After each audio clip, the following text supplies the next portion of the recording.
It was some time after midnight when I rolled into the Blue Lantern Inn.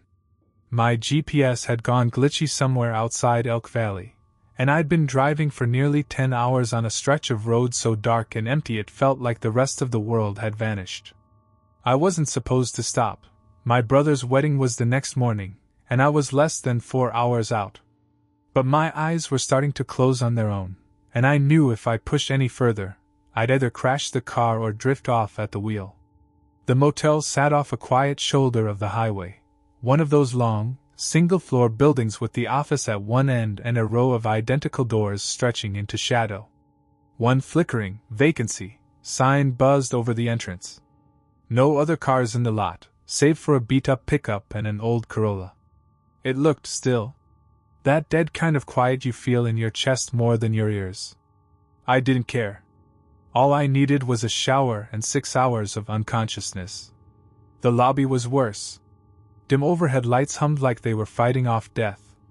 There were stains on the ceiling and a water-damaged magazine from 2018 on the plastic counter. The guy behind the desk was watching a tiny TV bolted in the corner, tuned to a muted game show. He didn't look up. I cleared my throat. He slowly reached under the counter, pulled out a clipboard, and handed it to me without a word. The top sheet said, "Blue Lantern Inn, night check-in log. Cash only. No refunds."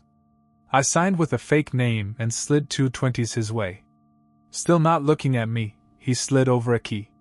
One of the old metal ones, with a blue tag reading, 209. "Try not to make too much noise," he muttered. I blinked.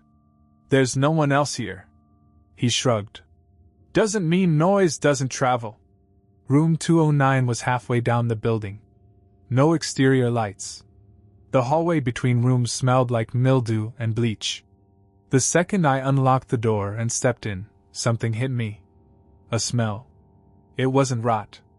Not quite. And not sewage. It was metallic. Like pennies soaked in water. Or a bleeding nose. Like iron. Like blood.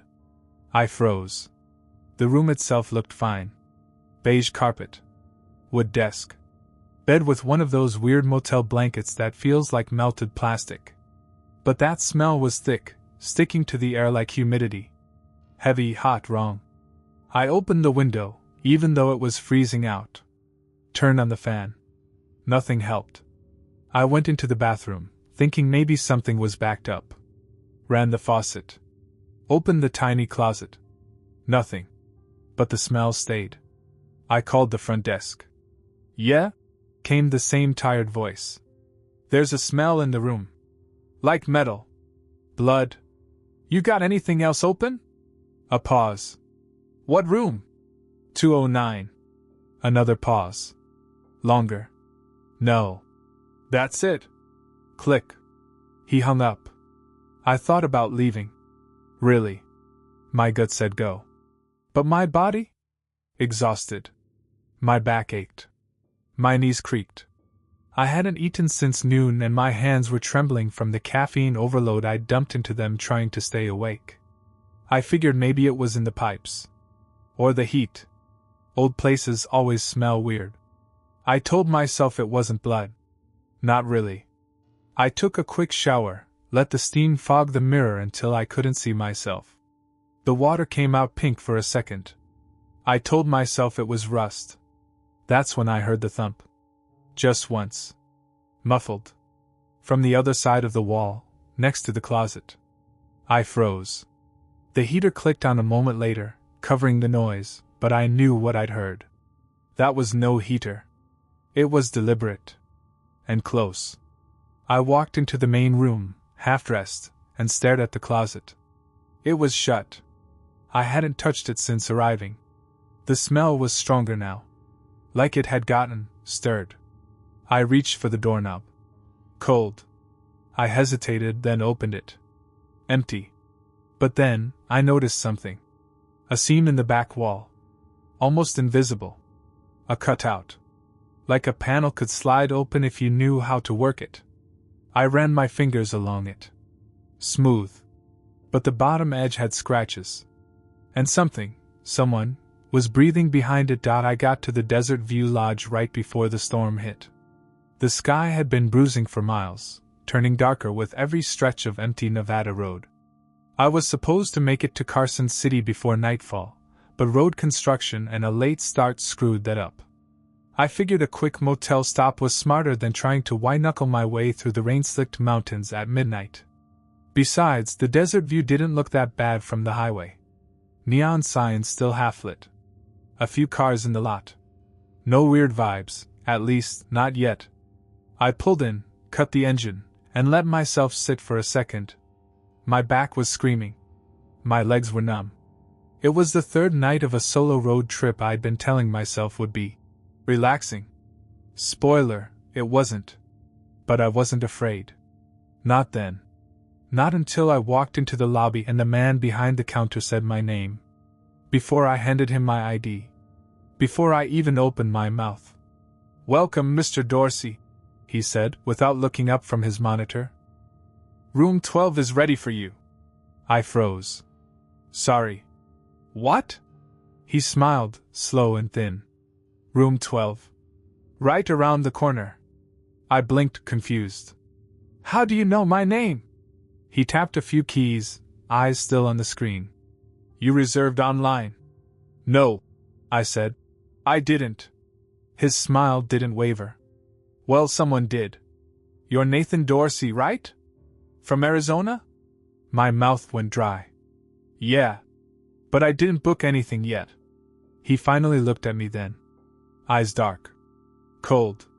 Like pond water that never warms up. "Huh," he said. "Weird." Room 12 was at the end of the row. A corner unit near the dumpster. The blinds were already drawn. The key, a real one, not a card, had 12 scratched into the tag like it had been done with a knife. I stood in front of the door for a good minute before unlocking it. The room was nothing special. Queen bed, old TV bolted to the dresser, microwave with a greasy keypad. The kind of place that didn't feel real unless something bad had happened there once. You know what I mean? But there were things that didn't sit right. The clock radio was blinking 12:01, but the cord wasn't plugged in. The window was locked from the inside, standard motel latch, but someone had duct taped over the seam, like they were trying to keep something out. Or in. There were 5 deadbolts on the inside of the door. 5. And on the desk? A folded piece of paper. Plain. No envelope. Just sitting there, waiting for me. I opened it. "Why did you come back?" I sat on the edge of the bed, holding that note with hands that didn't feel like mine. I tried to think rationally. Maybe the guy behind the counter made a mistake. Maybe someone else named Dorsey booked a room. Hell, maybe I was losing it from the road. The paper? Probably for someone else. Some weird mix-up. But then, I noticed something else. The handwriting. I'd seen it before. Years ago. On a letter shoved into my high school locker. A letter I'd burned and promised never to talk about again. A name rose in my chest like a bruise swelling under skin. Eric. My best friend. My almost brother. Dead since 2014. Except someone was pretending to be him. I crumpled the note and dropped it into the trash can. Didn't matter how familiar the handwriting was. That was a memory I buried years ago. One I never planned to dig up.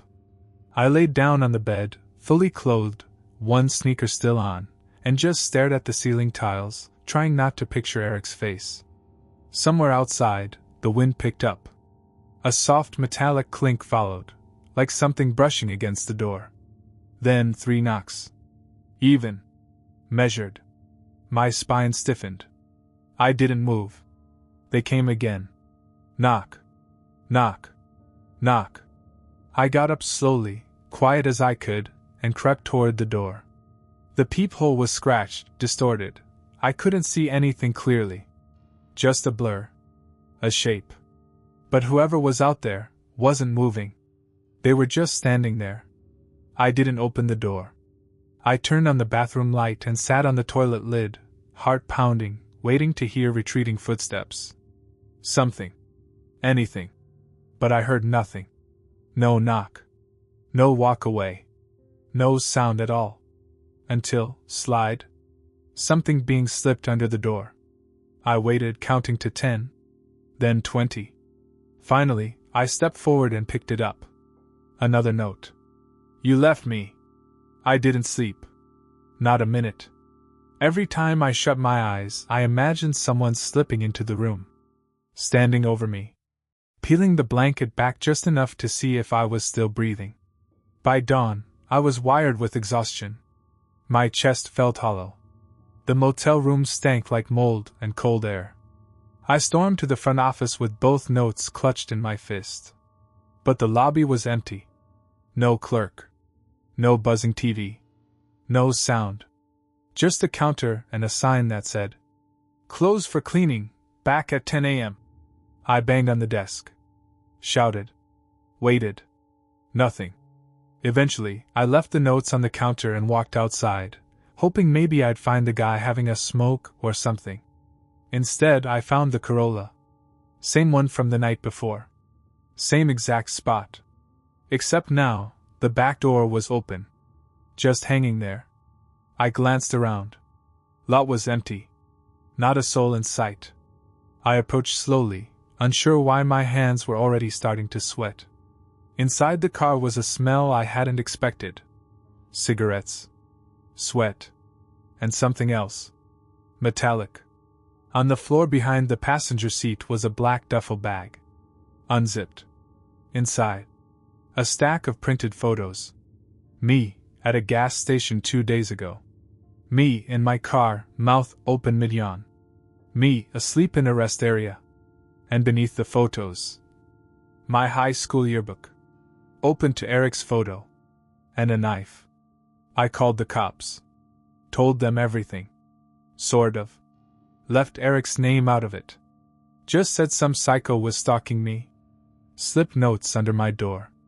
Had photos of me. Knew where I'd be. When the officers arrived, they checked the room, the front office, the Corolla. No registration in the car. Plates were fake. The duffel bag was real, though. The photos. The knife. The yearbook. They said the clerk must have taken off. Disappeared sometime before dawn. They asked if I knew anyone who might want to hurt me. I lied. Said no. That was 3 weeks ago. I haven't heard anything since. The cops said they'd look into it. I've cancelled the rest of the trip. I'm back home now, windows locked, lights always on. I haven't slept right since Nevada. And here's the part that messes with me most. I went into my garage the other night to get a box of old stuff, some old CDs, random junk. While digging through, I found something taped to the inside lid of a crate. Something I didn't put there. A folded note. Same paper. Same handwriting. You were supposed to come back. I didn't think much of it when I saw her the first time. She was standing just outside room 6, smoking a cigarette like it was the only thing tethering her to the ground. Pale skin. Oversized hoodie. Flip-flops in December. One of those faces that could be 30 or 50, thin, tired, stretched tight over her bones. I just pulled into the Suncrest Motel, an L-shaped building off Route 7 that looked like it hadn't had a renovation since the early 80s. I was in town for a quick freelance gig, photographing the town's failing commercial corridor for a zoning report. Real glamorous stuff. The front office smelled like stale coffee and cleaner. The woman at the desk barely looked up. "Cash or card?" she asked, already sliding over the clipboard. "Card." She didn't ask for ID. Didn't say welcome. Just swiped and handed me a key with peeling gold numbers, room 8. Right next to hers. The room was exactly what you'd expect, a stained love seat, flickering light above the bed, carpet so matted it crunched underfoot. But I wasn't planning to spend much time in it. I dumped my bag, plugged in my charger, and glanced out the window. She was still there. Same spot. Same smoke. Except this time, she was looking straight at me. Not staring. Not smiling. Just watching. Like she recognized me. Except we'd never met. That night, around 2 a.m., I woke up to a tapping sound. Light. Rhythmic. Like fingernails on glass. At first I thought it was coming from the bathroom. But when I sat up I realized it was the window.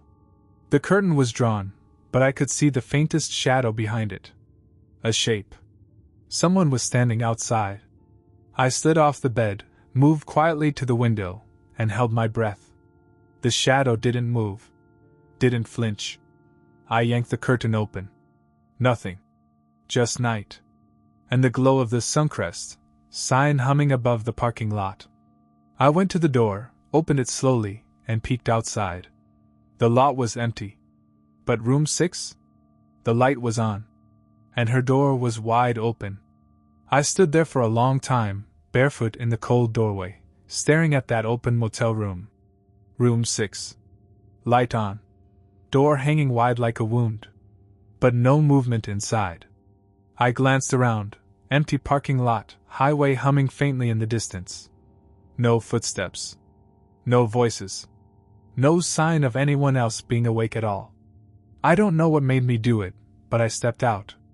Just a few feet, enough to lean toward room 6 and see inside. Nothing but a bed. Neatly made. A TV bolted to the wall. A chair in the corner. No bags. No clothes. No ashtray. And no woman. It was like the room was ready for a guest that never arrived. But I saw her. She'd been standing there earlier. Smoking. Watching. I knew I didn't imagine it. I backed up. Shut my door. Bolted it. Triple-checked the latch on the window, even though it didn't lock properly. Then I sat on the edge of the bed and listened to the silence press in on every side. The next morning, I walked to the office. Different woman behind the counter, early 50s, bright pink lipstick, gold bracelets clinking as she typed. "Hey," I said, trying to sound casual. "The lady in room 6, does she stay here often?" She looked up, confused. "Room 6? Yeah. The woman next door. Hoodie, chain smoker. Real pale?" The clerk frowned. "Room 6 hasn't been rented in over a month. Plumbing issue. We don't book it." I blinked. "No, that can't be right. I saw her yesterday. She was out front. Door was open all night." She leaned back. Her expression hardened. "You sure it was room 6? I nodded slowly. She tapped her nails against the desk, then sighed. "Well, I don't know what to tell you. We didn't check anyone into that room. Maybe it was a squatter. I can have maintenance check it again." I thanked her, left, and got in my car. But before I pulled away, I had to know. I drove around the lot and parked in front of room 6. Got out. Tried the knob. Locked. Deadbolt locked too. I stood there for a moment, listening, ear almost to the door. Then, a creak. From inside. Soft. Careful. Like someone shifting weight. I stepped back, heartbeat climbing my throat. A click. The blinds moved. Just a flutter. A hand slipping them back for half a second. I bolted. That night, I stayed somewhere else. A Holiday Inn 15 miles up the highway. Clean. Bright. Cable TV. Still didn't sleep. Because sometime after midnight I got a call. Blocked number. I answered anyway. There was no voice. No breathing. Just silence. Then, faintly in the background, I heard a match strike. That sharp snick of ignition. And a long exhale. Like someone lighting a cigarette. I hung up. Threw my phone across the bed. Tried to calm down. Tried to breathe. But when I checked my phone again, there was a voicemail waiting. Just 5 words. Spoken in a voice I'll never forget. "You should have stayed in 6. It's been 3 weeks. I haven't gone near another motel since. Airbnb only. No windows on the ground floor. Never the first room by the corner. But sometimes, late at night, I still wake up to the smell of cigarette smoke. Even when no one else is home. Even when all the windows are shut. And every now and then, I hear a knock at the door. 3 times. Even. Measured. Just like before. I moved into the Maple Rest Lodge on July 3rd. It was meant to be temporary, just a few weeks while I figured things out. I had enough savings to make it through August if I budgeted carefully. After that? I didn't know. The job I'd lined up fell through the week before I was supposed to start. No severance. No fallback. So I drifted. Landed here. The Maple Rest isn't a bad place. It's not great, but it's not crawling with needles or mildew either. It's the kind of cheap roadside lodge where you pay weekly, bring your own toilet paper, and never ask about the stains. The front desk guy, Rick, always looks like he just woke up, but he's chill. No ID checks. No small talk. That suited me fine. Room 113. Ground floor. End of the building where the AC units rattle like dying animals. My first night, I slept like a corpse. No dreams. Just out. The relief of finally being alone, somewhere quiet. Somewhere I could reset. I didn't realize anything was wrong until day 4. That morning, I got back from a job interview, nothing serious, just a security guard position at a self-storage place. My key turned like normal. Door opened easy. But the second I stepped inside, I froze. Something was different. I couldn't name it at first. The air smelled fresher. The bed was neater than I'd left it. But the kicker? My toothbrush. It was dry. I'd used it right before I left. Tiny detail, I know. But it stuck in my head like a splinter. I even opened the bathroom window to see if air might have dried it somehow, but it was painted shut. I checked my stuff. Nothing missing. Nothing added. Nothing out of place except the wastebasket had been emptied. I didn't ask for maid service. I wasn't even sure they offered it. And this place? Not exactly known for going above and beyond. I told myself maybe it was Rick. Maybe he sent someone in. Maybe it was a freebie. Hospitality or whatever. But that night, I pushed a chair in front of the door. Not because I was scared. Just because something didn't feel right. The next morning, the chair had moved. Not far. Just nudged slightly to the left, like someone had tried to open the door, realized it was blocked, and didn't bother pushing further. There were no marks. No footprints. But that chair had definitely shifted. I sat there in silence for 10 minutes, heart thudding like a slow drumbeat.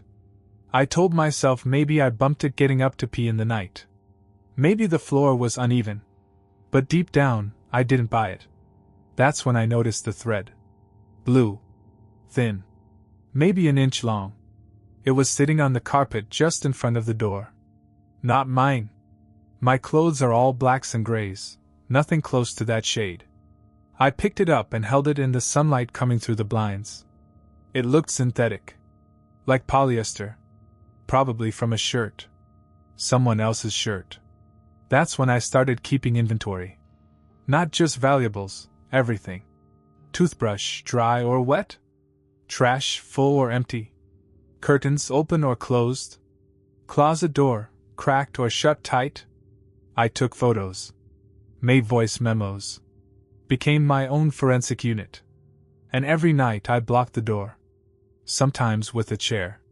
Sometimes with my suitcase. And every morning it had moved. Just a little. Just enough. It was around this time I stopped sleeping right. Every creak in the AC unit started sounding like a footstep. Every car door outside became a warning. I started waking up gasping for breath, drenched in sweat, convinced someone had just left the room. Then, on the 7th day, I decided to bait the intruder. Before heading out to another dead-end interview, I took a Sharpie and wrote a message on the bathroom mirror. "Who are you?" Underneath, I drew a big black X. Just to see what would happen. I came back 4 hours later. Key turned normal. Door swung open with no resistance. I checked the mirror first. The message was gone. Not wiped. Not smeared. Scrubbed. Cleaned with glass cleaner and elbow grease. You couldn't even see a smudge. But there, at the bottom edge of the glass. A single blue thread. I stopped leaving the room after that. I made up excuses to skip interviews. Told myself I was sick. Told Rick I had food poisoning and needed to rest. The truth? I was terrified to come back to the room and find something changed. I wanted to catch them. Whoever was doing this, coming in without a trace, cleaning, moving things, leaving nothing behind but those blue threads, they weren't stealing. They were maintaining. Inserting themselves. Like they were pretending they lived there too. That thought wouldn't leave me alone. So I set a trap. I didn't have much gear, but I rigged up the best I could, used an old phone to record video, propped up with a book and a pair of socks, pointed at the door. I pressed record, left it running while I pretended to be asleep in bed, breathing steady, eyes half closed. I stayed like that for hours. Around 3:17 a.m., it happened. No sound at first. Just a shift in the shadows. Like the air was folding. Then the doorknob. Turning. Silently. The lock clicked once, very soft. And the door creaked open, without resistance. My suitcase hadn't moved. Neither had the chair. Because they didn't come through the door. They came through the wall. She stepped out slowly, no shoes, moving with that careful predator stillness, like she'd been trained to be invisible. Pale skin. Blue hoodie. Hair in a loose bun. Mid-40s, maybe older. Eyes sunken and glassy. She walked past me, unaware that I was awake, and went straight into the bathroom. She cleaned. Swabbed the sink. Flushed the toilet. Wiped the mirror. Every motion practiced. Efficient. Like she'd done it 100 times. Then she walked over to the wastebasket and lifted it with both hands. I saw her pause. Tilt her head. Looking at me. No, listening. She stood there for a full minute, clutching that empty basket like a child holding a toy. Then she walked backward into the closet and disappeared. Like she melted through the wall. I waited another 20 minutes before moving. Didn't breathe right. Didn't blink. When I finally sat up and checked the closet, it was empty. Just coats and hangers. But the back panel was loose. I pulled it gently, and it opened. Behind it? A narrow, dark corridor. Maybe 3 feet wide. It ran parallel to the rooms. I stepped inside, flashlight trembling in my hand. And what I saw made my stomach turn. Mattresses lined the floor. Old food wrappers. Crumpled tissues. A blanket balled up in one corner. Shampoo bottles. A cracked makeup mirror. A life. Someone was living back there. Watching. Slipping in and out of rooms through hidden access panels. I stumbled out, locked the closet, shoved the dresser in front of it. Then I sat down and cried. I called Rick the next morning. Told him I wanted out. No refund. No explanation. He said, "All right." Didn't ask why. Didn't even sound surprised. Just told me to drop the key at the desk before noon. As I packed, I opened the drawer beside the bed and found a small, folded piece of paper I hadn't put there. 4 words, written in a shaky hand. "Don't block her in." I left the room an hour later. Didn't say goodbye. Just dropped the key, walked out into the parking lot, and didn't look back. But the story doesn't end there. Because last week, I was scrolling through Facebook when an ad popped up for a budget extended stay motel in a town 2 states over. The place looked familiar. Same layout. Same blue bedspreads. Same chip dressers. Same name, Maple Rest Lodge. In the background of one photo, a figure stood near the edge of the frame. Face blurry. Bare feet. Blue hoodie. Looking straight at the camera. I clicked the image to zoom in. And my screen glitched, just for a second. Just enough to freeze her face. But in that freeze frame, you could see it clearly. She wasn't angry. She was smiling. That tired, crooked, domestic kind of smile. Like she was proud of her room. Like she was waiting for the next guest to mess it up, so she could slip through the walls and clean it again. It started with the doorknob. Not the one to my room, but the one 2 doors down. Room 17. Just beyond the ice machine and the snack machine that only ever blinked. Exact change only. I was sitting outside on one of those plastic motel chairs, killing time, sipping a beer I'd walked 20 minutes to buy. My car was in the shop, my budget was tight, and I had nowhere else to go. I was living in the Restway Motor Lodge. Long-term stay friendly, the website had said, with 1 bag of clothes, a backpack full of expired resumes, and a laptop that only worked when it felt like it. The motel sat off Route 42, halfway between nowhere and the next mistake. No pool. No lobby music. Just 17 rooms, all in a single line, like teeth ready to fall out. It was around 9:45 p.m. when I first noticed it. The doorknob on room 17, turning. Just slowly. A few clicks. Then a pause. Another turn. But no one went in. And no one came out. That alone wouldn't have been weird. Not by itself. But something about it felt off. Like the person behind that door wasn't trying to leave. Or enter. Just testing. Maybe they were drunk. Or locked out. Or high. There were all kinds here. Contractors, divorcees, guys who got fired and never got back up.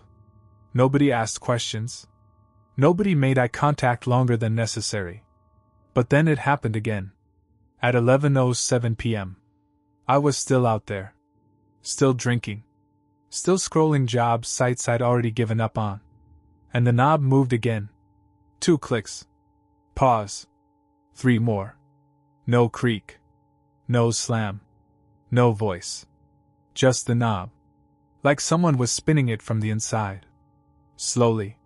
Lovingly. I watched for 20 minutes. Nothing else happened. So I went back in and tried to forget it. I should have changed rooms the next day. Instead, I forgot all about it, at least until after dark. I was in bed, laptop open on my chest, half watching an old horror movie I'd downloaded years ago, when a sound cut through the silence. Click. It wasn't loud. But it was enough. I paused the movie and listened. The doorknob again. Room 17. My window faced the lot. I didn't even have to get up. I just leaned slightly and pulled the curtain back with one finger. There it was. The door. Still shut.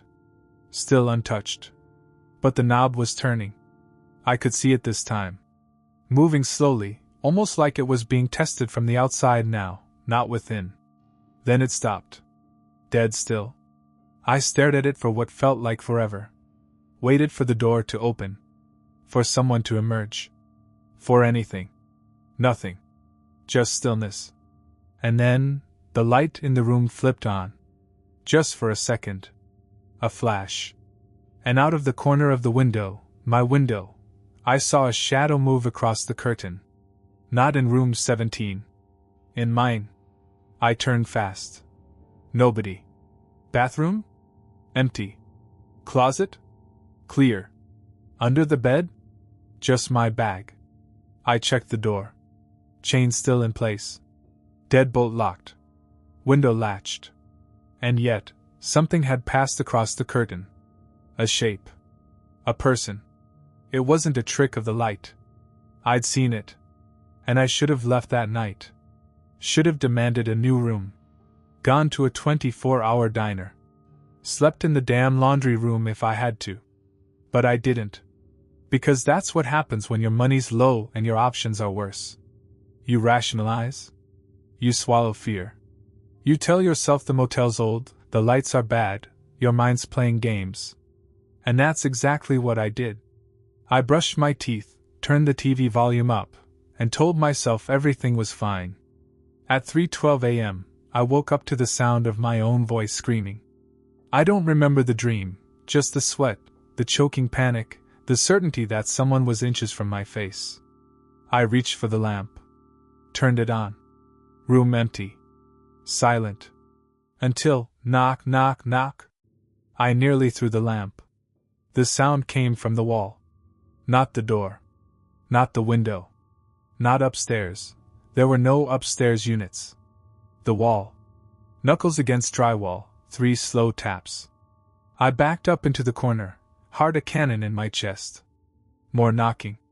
A rhythm now. Quiet. Deliberate. Coming from room 17's side. Then, a whisper. Right against the wall. Please let me out. I didn't sleep. I sat upright in the desk chair until sunrise, holding my room key like it could protect me. I didn't call the front desk. Rick, the night guy, was practically a ghost himself. Rumor was he slept in one of the back units with the office phone forwarded to his cell. And if I had called, what would I even say? Hey, there's a voice in the wall asking to be let out. Yeah. No. At 8:02 a.m., I knocked on room 17's door myself. Just once. Nothing. I pressed my ear to the door. Silence. But the doorknob? It was warm. Not hot. Not like fire. Just human. Later that day, I caught the housekeeper, Rita, I think, pushing her cart around noon. Mid-60s, glasses chained to her neck, moved like she'd cleaned every motel in the state at least twice. I asked her casually, "Hey, does anyone stay in 17? She looked at me, squinting. "That one's locked." "Locked?" "Been sealed since before I started," she said. 8-9 years maybe? Manager said it had water damage. Mold. Never got fixed. Door don't even open far anymore. I laughed, trying to hide my confusion. "You sure? I thought I saw someone in there last night." She shook her head. "No way. That one's dead." Then she wheeled her cart away, like she hadn't just said something that didn't sit right in my stomach. That night I left my TV on. Volume up. Bathroom light too. Didn't stop the knocking. 2:11 a.m. Knock knock. 2:23 a.m. "I'm still here." 2:40 a.m. A quiet sob. 3:05 a.m. Nothing. 3:44 a.m. Click. The sound of a lock. Not my door. Not my window. The one in room 17. Turning. Unlocking. Then silence. Like the world held its breath. At 4:12 a.m. I got up. Threw on jeans, grabbed my room key, and stepped out into the cold. The air smelled like dust and cigarette smoke. A cat yowled in the distance. Room 17's door was open 2 inches. Just enough to see darkness inside. No light. No movement. I should have left it. Should have walked away. Called someone? Knocked on every other door. But I didn't. I stepped forward. Put one hand on the knob. Pushed gently. The door didn't budge. It was stuck. But the moment I touched it, a breath hit my face, hot, wet, alive. And a voice whispered, "Wrong room." I slammed my door behind me. Stacked the chair, the suitcase, everything I could find in front of it. Double-checked every window. Left every light on. Didn't blink until dawn. And when the sun finally lit the parking lot, room 17's door? Closed again. Locked. Like nothing ever happened. I didn't leave the room that day. Didn't shower. Didn't eat. Every sound in the walls made me jump.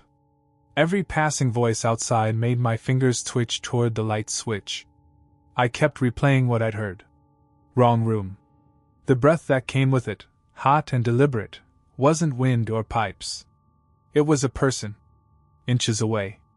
In that doorway. Watching. And it wasn't just a squatter, or a ghost from the past, or some hallucination from stress. It was someone who knew what room I was in, and wanted me to know I'd been noticed. I tried checking out. Went to the front office, suitcase in hand. No sign of Rick. Just a tape sign on the window. Back in 30. No early checkouts. Figures. I sat on the bench out front, heart pounding, eyes locked on room 17. Door closed. Curtains drawn. Nothing. Except now, there was a piece of paper wedged into the frame. Barely visible. White. Folded once. I stood. Walked closer. Slow. tore it free with one hand and opened it. Only 3 words. Do not disturb. That night, I gave up pretending I was okay. I made coffee just to stay awake. Brought my chair over by the window and sat facing room 17, lights off, eyes locked on that cursed door. At 1:08 a.m., the hallway light above the vending machine flickered out. At 1:26 a.m., the soda machine dispensed a can. No one had touched it. At 1:41 a.m., room 17's light turned on. Stayed on. And didn't go off. I waited. Stared until my eyes burned. And then movement. The door opened again. A little farther this time. A full foot. And a voice came from inside. You still listening? I wanted to run. Wanted to scream. But my legs wouldn't move. I sat there, hands clamped to the armrests, sweat beading on my spine. The voice came again. Don't pretend you're not curious. Then, you came to the right place. You just asked the wrong question. I grabbed my phone and hit record. My hand was shaking so hard the screen jittered, but I didn't care. This wasn't about evidence anymore. This was about witnessing. About knowing I hadn't made it up. That's when I heard the voice from inside my own room. He's listening now. I turned, spun the chair, heart in my throat. Empty. But the closet door.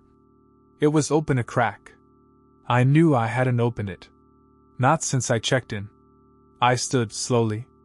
Walked toward it. The light in the room flickered once. Then twice. Then, total blackout.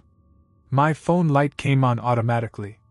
Just enough to cast long shadows across the peeling wallpaper. I raised it to the closet door. And saw something inside. A man. Middle-aged. Shirtless. Gray hair wild at the roots. Eyes wide, unblinking. Standing motionless. In my closet. He didn't move. Didn't blink. Just stared at me like I was interrupting something deeply personal. And whispered, He's sleeping now. You should too. I don't remember backing away. I don't remember grabbing the phone, or the key, or slamming the door behind me. The next thing I remember is sitting in my car, staring at my hands on the steering wheel. Covered in dust. Gray, powdery dust. Like the kind you'd find inside old vents. Or crawl spaces. Or walls. The cops didn't believe me. Not really. They said I must have seen someone sneaking around, meth head maybe. That the old buildings sometimes had interconnected utility corridors, back when people thought that was efficient. But when they checked room 17, they found something. They wouldn't tell me what. But one of the officers, young guy, maybe mid-20s, came out looking pale. He wouldn't meet my eyes. Said quietly, You were lucky. I wouldn't have knocked. That was it. I was told to leave. That no charges were being pressed. That no one had been hurt. I didn't argue. 3 days later, I got an anonymous email. No subject line. No message body. Just a video attachment. Security footage. Timestamped the night I left. Camera angle from the 2nd floor railing, pointing down at the row of rooms, including mine. At 2:17 a.m., my door opened. I stepped out. 30 seconds later, room 17 opened too. But no one walked out. The door just opened. Then closed again. And in that half-minute window, between me exiting and the door shutting, something dark and human-shaped moved across my room. Something I hadn't seen. Something I'd been inside with. I don't live in motels anymore. I don't sleep well either. Because sometimes I'll wake up in my new place, in a nice building, with deadbolts and cameras and thick walls, and I'll hear it again. That voice. Right behind the drywall. Wrong room.